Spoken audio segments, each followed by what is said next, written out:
Pocharam శ్రీనివాసరెడ్డిపై hot comment చేశారు BRS working president KTR. గతంలో speaker గా మంత్రిగా పనిచేసిన పోచారం శ్రీనివాసరెడ్డి పార్టీ మారటంపై వివాదాస్పద వ్యాఖ్యలు చేశారు. పోచారం శ్రీనివాసరెడ్డికి సిగ్గు లేదు, అన్ని పదవులు అనుభవించిన పోచారం పార్టీ ఎందుకు మారినారో అర్థం కావటం లేదు.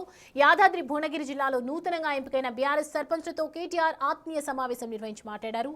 ఎమ్మెల్యేలు పార్టీ మారటం స్పీకర్ కు కనిపించడం వినిపించడం లేదని సీఎం రేవంత్ చెప్పినట్లు స్పీకర్ వింటున్నాడని కేటీఆర్ మండిపడ్డారు. మనం ఎమ్మెల్యేలనే ఇడిచిపెట్టలేదు. మన పార్టీ వదిలిపెట్టి 10 మంది ఎమ్మెల్యేలు పోయి కాంగ్రెస్ పార్టీలో చేరినారు. మీరు చూసే ఉంటారు. స్పీకర్ గారికి కనబడతలేదంట. ఏది ఎమ్మెల్యేలు సిగ్గు లేకుండా వాళ్ళే చెప్పుకున్నారు. మీరు చూసే ఉంటారు. ఇక మీ పక్కనే ఉంటుంది నియోజకవర్గం, ఎక్కువ దూరం లేదు, ఇటుకెళ్ళి ఒక 30-40 కిలోమీటర్లు స్టేషన్ గన్పూర్. కడియం శ్రీహరి గారు ఆయన్నే చెప్పుకుంటున్నాడు, నేను అభివృద్ధి కోసం కాంగ్రెస్ లో చేరినా అని ఉపన్యాసాలు ఇచ్చిండు మైకులలో. కానీ స్పీకర్ కనబడతలేదంట. స్పీకర్ కనబడతలేదంట, వినబడతలేదంట. అంటే ఎంత గలీజు, ఎంత వికృతమైన రాజకీయం అంటే స్పీకర్ గారేమో ముఖ్యమంత్రి ఏం చెప్తే అది ఆయన చేస్తా ఉన్నాడు. ఇంకా గలీజ్ ఏంటంటే 10 మంది ఆ ఎమ్మెల్యేలు ఎవరైతే పోయినారో వాళ్ళు ఇలా ఆడనా మొగనా చెప్పమంటే చెప్పాలని పరిస్థితులు ఉన్నారు. వాళ్ళు ఏ పార్టీ రాబాయి నీదంటే ఏ పార్టీ ఆనికి తెలియదు. ఎంత సిగ్గుమాలిన పరిస్థితి.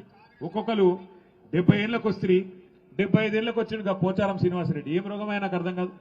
ఈ వయసులో ఓసారి స్పీకరు, ఓసారి మంత్రి, ఇంకేం చేస్తాడు కేసీఆర్? నీకు సిగ్గు లేకుండా కాంగ్రెస్ లో చేరి ఇలా ముఖం ఎక్కడ పెట్టుకోనా తెలియక కాంగ్రెస్ లో దిక్కు కూర్చున్నాడు. ఏది అసెంబ్లీలో కూర్చుంటే మొన్న స్పీకర్ ముంగట మనోళ్ళు అడిగిరట, మరి నువ్వు మా ఓన్ అయితే గట్టెందుకు కూర్చున్నావా? బాత్రూమ్ దగ్గర ఉంది, జల్లి పోయేది ఉంటుంది. అదో బతుకా నీది? నాకు అర్థం కాదు. ఏం బతుకు? ఇంతకాలం 70 ఏళ్ళు సంపాదించిన పేరంతా నాశనం చేసుకుంటే రేవంత్ రెడ్డి సంకల చేరి. ఎందుకు ఆ బతుకు? నాకు అర్థం కాదు. చచ్చిపోయింది న్యాయం కాదు దానికంటే.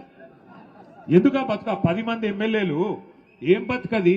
గబ్బిలాలు కదా సూరు పట్టుకొని ఎలాడినట్టు అక్కడికి పొగ పెడుతుంటే సి అని కొడుతుంటే ఏ పార్టీ చెప్పుకోలేని పరిస్థితి.